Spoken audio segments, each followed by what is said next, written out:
For most of us, imprisonment and torture only happens in horror movies. For 17-year-old Kellyanne Bates, it was a brutal reality for weeks. Tied up, hobbled, and at the mercy of her tormentor, the man who claimed he loved her. The Kellyanne Bates case investigation was led by Detective Sergeant Joseph Monahan of the Greater Manchester Police, who said, "I have been with the police for 15 years and have never seen such a horrific case."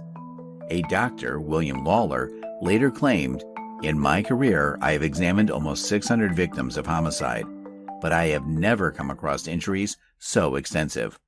What happened between 17-year-old Kellyanne Bates and her 48, you heard right, boyfriend, James Smith? Make sure to watch till the end to find out.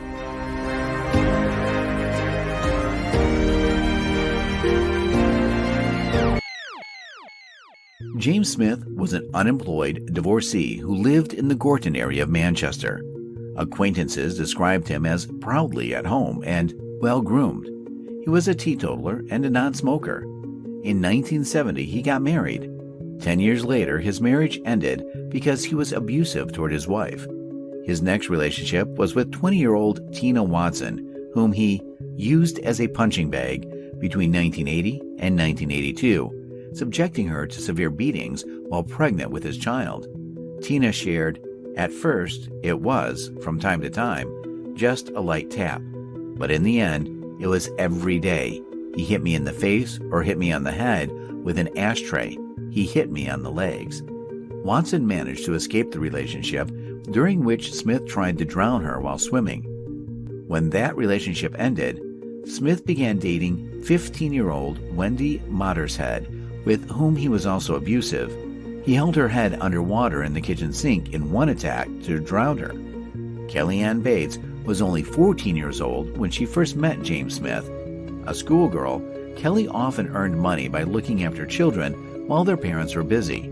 At the same job, she met James Patterson Smith. James was 45 years old and very interested in 14-year-old Kelly.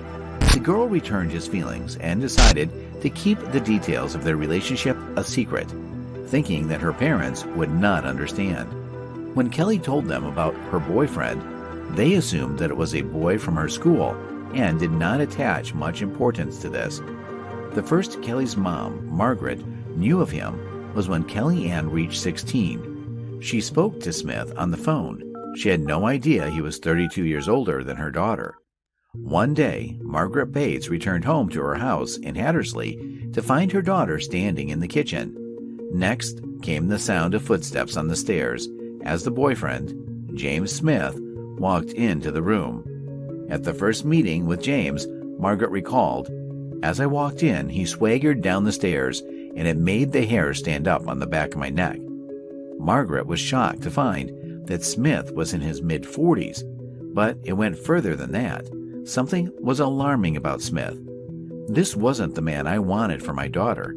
I vividly recall seeing our bread knife in the kitchen and wanting to pick it up and stab him in the back," Margaret shared. She would later regret her decision not to stab Smith then and there. From the first moment, Margaret felt the dark evil behind his crafty eyes. Still, she decided to give her adult, reasonable daughter the freedom to make her own decisions. Kelly and James got along incredibly well. He was her first strong love, and soon she began to look for ways to spend more time with her soulmate. Kelly started to sneak out at night, sometimes not returning home until the following day. The girl's parents trusted their daughter and did not want to push her away with their questions. After a year of their relationship, Kelly began to come to him for the weekend. James constantly called and checked on her, controlling her every step. This interest made Kelly feel he loved her and cared for her more than her family. Kelly began to spend even more time with him, not even bothering to call her parents. On the days when Kelly did return, her parents saw the empty shell of their little daughter. Kelly was dirty, greasy, and unkempt. She often had bruises on her neck and bite marks on her arms. Her posture worsened, her head was permanently lowered, and her chin pressed to her chest. When her parents questioned Kelly about the bruises, she quickly justified these physical attacks with her clumsiness or random accident. That caused great concern on the part of the girl's parents. In response to all questions, Kelly chose to leave. She returned a few days later to collect her belongings. When Margaret Bates entered her daughter's room, she saw one side of Kelly's face was black, one big bruise. Kelly claimed that some girls attacked her. Despite being the age of consent in the UK, Kelly's parents begged her to leave James. But Kelly ignored their pleas, and on November 30th, 1995, she moved in with Smith permanently into his two-bedroom semi-detached house in Furnivall Road, Gorton. She spoke to her parents most weeks on the phone, but never visited them. Margaret was worried. She registered concerns about possible abuse with Kellyanne's doctor. She asked the police to look out for call-outs to Smith's address. Margaret says, "I didn't know what to do. She was too old for the police to do anything. She wouldn't listen to me." Kelly became increasingly withdrawn and, in December 1995, resigned from her part-time job. Contact was sporadic as the weeks passed. Kellyanne phoned at Christmas to say she and Smith were in Blackpool, so she wouldn't be around. On March 10, 1996, Margaret spoke to Kellyanne to tell her off for missing a dental appointment. That conversation was the last they ever had. The next Sunday was Mother's Day, Margaret recalls. She promised she would come, but we didn't hear from her.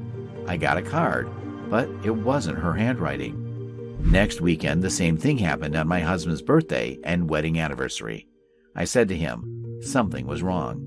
When Kelly's brother tried to see her at the house, Smith said she was not home. When a concerned neighbor asked after her, she was briefly shown at an upstairs window. The ending. On April 17, 1996, James Smith walked into the police station. He calmly declared that he had accidentally killed young Kellyanne Bates in the bathroom after an argument. He claimed that she inhaled bathwater, and his attempts to resuscitate her were unsuccessful. During the last month of her life, Kelly was housebound. She lost 44 pounds, and autopsy reports showed that she did not receive water for several days before her death. Kelly's blood was found on the floor and walls in every room in their house. The remains of her hair were found still tied to radiators and chairs. Smith was in no hurry to torture young Kelly. He burned almost her entire body using hot irons and scalding water. He broke her arms and shattered both kneecaps, leaving her completely weakened and dependent on him. The torture didn't end there. Kelly also suffered numerous stab wounds with knives, forks, and scissors. Punctures were found on her body, inside her mouth, and later in empty eye sockets. Her ears, nose, eyebrows, mouth, lips, and genitals were damaged, and her scalp was partially removed. The pathologist determined that her eyes had been forcibly removed by hand in the act of pure evil, not less than 5 days and not more than 3 weeks before her death. The official cause of death was determined to be drowning, but not before she was brutally hit with a shower head. At the time of her death, Kelly was only 17 years old. Kelly's father, who identified his daughter's body, said, "With each girl, he had gone further in abuse. He was a time bomb waiting to explode, and with Kelly, he finally killed someone." The trial. The case went to trial, during which prosecutors told jurors about the torture Bates was subjected to. Physical pain would be very severe, said one of the prosecutors, causing suffering and anguish to the point of mental breakdown and collapse. At the trial, other women bullied by Smith came forward to paint the image of a misogynistic man who was obsessively jealous and resorted to violence to control others. Meanwhile, Smith claimed he was the real victim. He contended that Bates forced him to kill her by taunting him. "She got me through hell, turning me on," said Smith. He even claimed that she had inflicted some injuries on herself to make him look bad. Peter Openshaw, the prosecutor in Smith's trial, said, "It was as if he deliberately disfigured her, causing her the utmost pain, distress, and degradation. The injuries were not the result of one sudden eruption of violence. They must have been caused over a long period and were so extensive and terrible that the defendant must have deliberately and systematically tortured the girl. Her death must have been a merciful end to her torment." It took a jury of the Manchester Crown Court just 1 hour to find 49-year-old James guilty. As a result, he was sentenced to life imprisonment. But what do you think about this story? How could this accident have been prevented? Let us know in the comments section. Remember to like, share, and subscribe so you can enjoy the excellent content we send your way.